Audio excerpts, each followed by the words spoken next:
باتوں میں صبر بھی کم ہوتا ہے، حوصلہ بھی کم ہوتا ہے، اللہ نے انہیں عقل بھی کم دی ہوتی ہے، اس کی حکمت کا تقاضا ہے۔ اور پھر جو بی بی امیر ہو وہ کبھی غریب ہو جائے تو اس کے لیے جینا مشکل ہو جاتا ہے۔ غریب آدمی امیر ہو جائے تو گزارا ہو جاتا ہے، اور خدا نہ خواستہ امیر اگر غریب ہو جائے مشکل ہوتی ہے۔ سیدہ طیبہ طاہرہ حضرت خدیجہ الکبریٰ رضی اللہ تعالیٰ عنہ مکے کی ملکہ تھیں۔ آپ فرماتی ہیں 20 نوکرانیاں تھیں میرے گھر میں۔ توجہ ہے میری بات پر؟ یہ آگے آگے والوں کو سمجھ آ رہی ہے، کوئی ہاں نہ کر رہے ہیں، پیچھے والے تو بالکل گمسم ہیں۔ بھائی دوستو توجہ کرنا میری بات پر۔ مکے کی ملکہ 20 عورتیں کام کرنے والی، فرماتی ہیں کبھی پانی کا گلاس بھی اٹھ کے نہیں پیا تھا۔ اللہ۔ پھر اسی بی بی نے حضور کی غلامی اختیار کی، پھر کلمہ پڑھا۔ ظہر کے وقت ابن اسحاق کہتے ہیں ظہر کے وقت انہوں نے اپنا مال حضور کے قدموں میں سارا پیش کر دیا۔ عصر سے پہلے پہلے میرے نبی نے ہر چیز اللہ کے رستے میں تقسیم کر دی۔ جس کی 20 کنیزائیں تھیں، پڑھو کنز الاموال، یہ حدیث اختلاف روایات کے ساتھ بخاری میں بھی موجود ہے۔ حضرت ابو ہریرہ رضی اللہ تعالیٰ عنہ فرماتے ہیں کہ سیدہ طیبہ طاہرہ حضرت خدیجہ الکبریٰ کے بارے میں محبوب نے فرمایا کہ خدیجہ میرے لیے کھانا پکا کے باورچی خانے سے نکلی، خود حضرت خدیجہ کپڑوں پہ پیوند لگے، خود چولہا جلایا، خود چولہا جلایا۔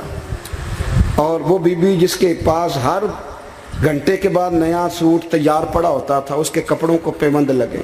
جیم جان دا کچھ وسا نہیں، جان یار نو دے تے شاد ہو جا، اس سے دل دے ہیں فساد سارے، دل دلبر نو دے تے آزاد ہو جا، جو رکھے آباد تے رو وسدا، تے جدوں کرے برباد برباد ہو جا، جدوں کرے برباد ہاں پھر برباد بھی ہو۔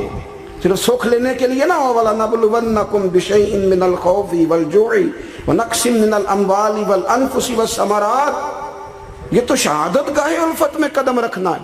لوگ آسان سمجھتے ہیں مسلمان ہونا۔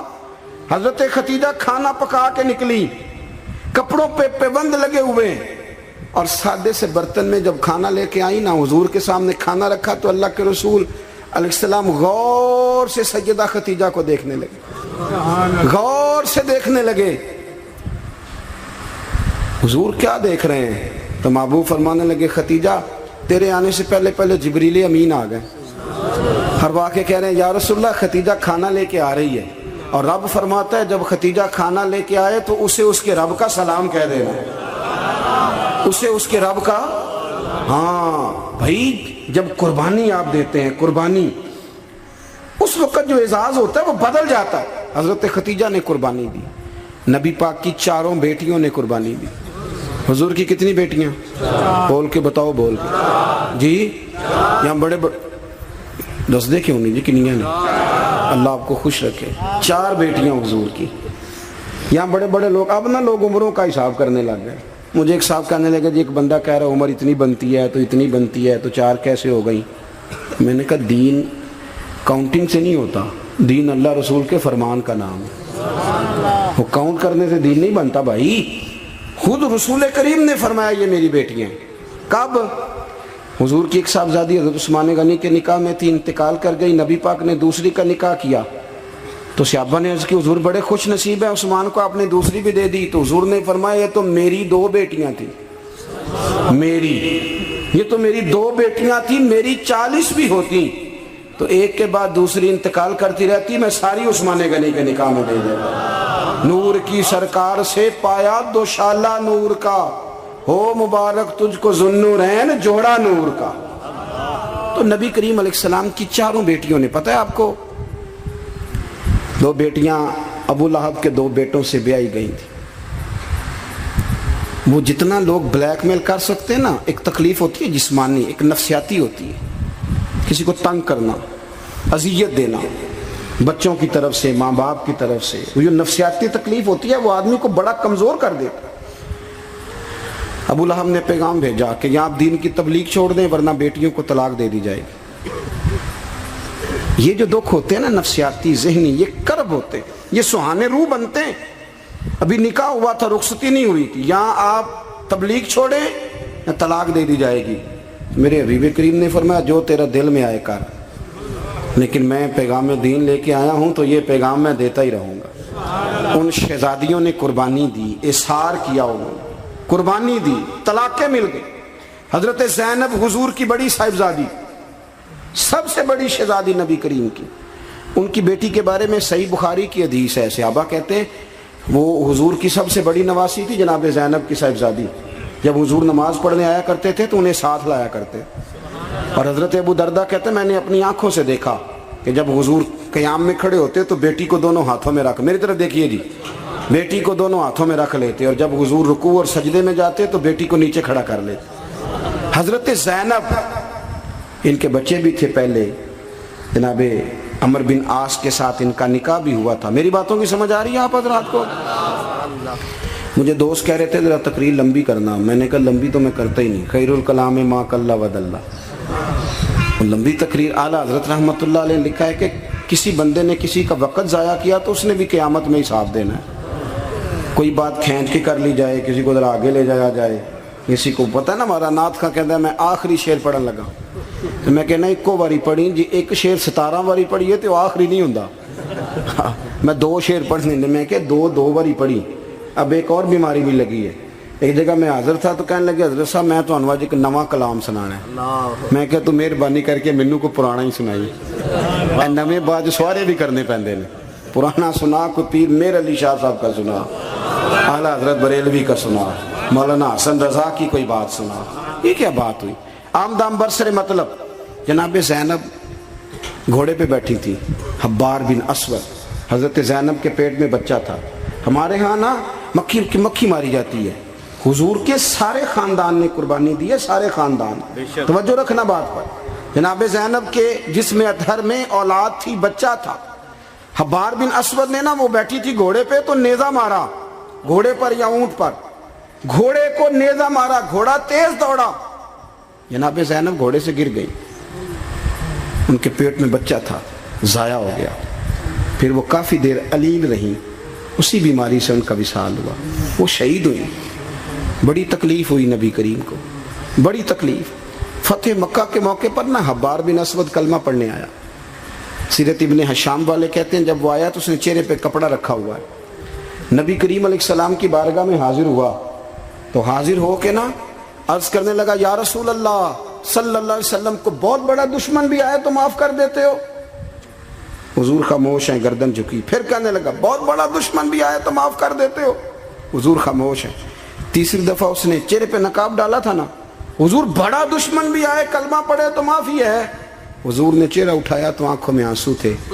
حضور فرمانے لگے حبار یہ چہرے سے کپڑا ہٹا، بیٹیاں بھولا نہیں کرتی، تو کلمہ پڑھ میں تجھے بھی معاف کرنے کو تیار ہوں۔ بیٹیاں بھولا نہیں کرتی، تو پڑھ کلمہ۔ پورے خاندان نے قربانی، پورے۔ حضرت سیدہ فاطمہ الزہرا سے کسی نے پوچھا تھا بی بی صاحبہ دین کے لیے سب سے پہلے آپ کو کب تکلیف اٹھانی پڑی؟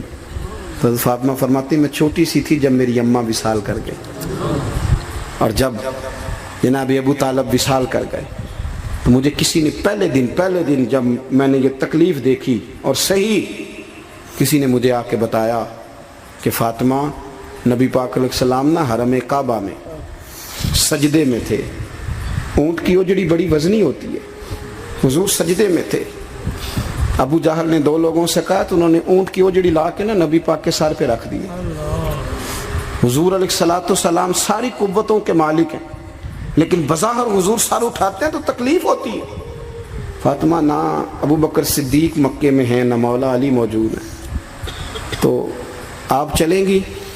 بی بی صاحبہ کہتی ہے میں اس عمر میں چہرے پہ نقاب ڈال کے نکلی، اس عمر پہلے دن نکلی، اماں چلی گئیں، پہلے دن میں نکلی، اور جب میں حرم کعبہ میں گئی تو میں نے لوگوں کو اپنے باپ پر معاذ اللہ ہنستے ہوئے دیکھا۔ کہتی میں نے کھینچ کے اوجڑی حضور کی اتاری، نبی کریم نے میرا چہرہ دیکھا تو حضور رو پڑے۔ فاطمہ تو کیسے آئی؟ حضور مجھے اطلاع ملی۔ سیدہ پاک کہتی ہے میں نے حضور کو انگلی تھامی نبی پاک کی، اور میں حضور کو آب زمزم کے کنویں پہ لائی، نبی کریم بیٹھ گئے، میں نے پانی نکالا، حضور کی زلفوں کو دھویا، اور پھر میں نے کہا اللہ انہیں برباد کر دے جنہوں نے میرے بابا کو تکلیف دی ہے، انہیں برباد کر دے جنہوں تکلیف دی ہے میرے بابا۔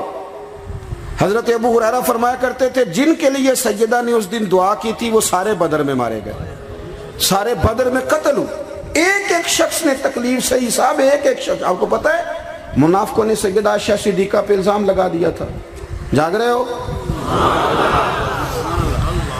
سیدہ طیبہ طاہرہ حضرت عائشہ صدیقہ رضی اللہ تعالی عنہا، حضور فرماتے ہیں عائشہ تیرے ساتھ نکاح سے پہلے جبریل تیری شکل مجھے دکھا کے گئے تھے کہ محبوب رب اس کے ساتھ آپ کا نکاح کرے گا. اتنی پاک باز عورت، دین کا چوتھا حصہ حضرت عائشہ صدیقہ سے مروی ہے. حضرت عائشہ صدیقہ کی احادیث ہم نکال دیں، عورتوں کے مخصوص مسائل پر ہم قوم کو جو ہے وہ کسی طریقے سے قائل نہیں کر سکتے. ہم وہ پورا باب کو کیسے قوم کو دیں گے جو عورتوں سے متعلقہ ہے. لیکن آپ کو پتہ ہے منافقوں نے سیدہ عائشہ پہ الزام لگا دیا تھا. الزام تو 1 منٹ لگتا ہے. کسی شاعر نے کہا تھا کہ مخلوق پتہ کیا کرتی ہے، کعبے کے اندر سے مٹی لے کے بت بنا کے اللہ کا شریک بنا دیتی ہے معاذ. اور وہ کہنے لگا تم اپنے الزام کو کیا الزام سمجھتے ہو؟ لوگ تو جناب مریم پہ بھی الزام لگا دیتے تھے کہ تو یہ بچہ کہاں سے لے آئی ہے.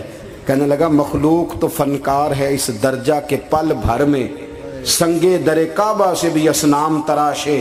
تم کون ہو، کیا چیز ہے داغ کبابی، لوگوں نے تو مریم پہ بھی الزام تراشے. حضرت عائشہ پر الزام لگا. اور آپ کو پتہ ہے کہ مہینہ بیمار نہیں حضرت عائشہ. نبی کریم کی آنکھوں میں اتنے آنسو آئے کہ مولا علی کہتے ہیں داڑھی بھر گئی نبی پاک کی، پر رب بڑا ہی مہربان ہے. مہینہ لگا. توجہ ہے میری بات؟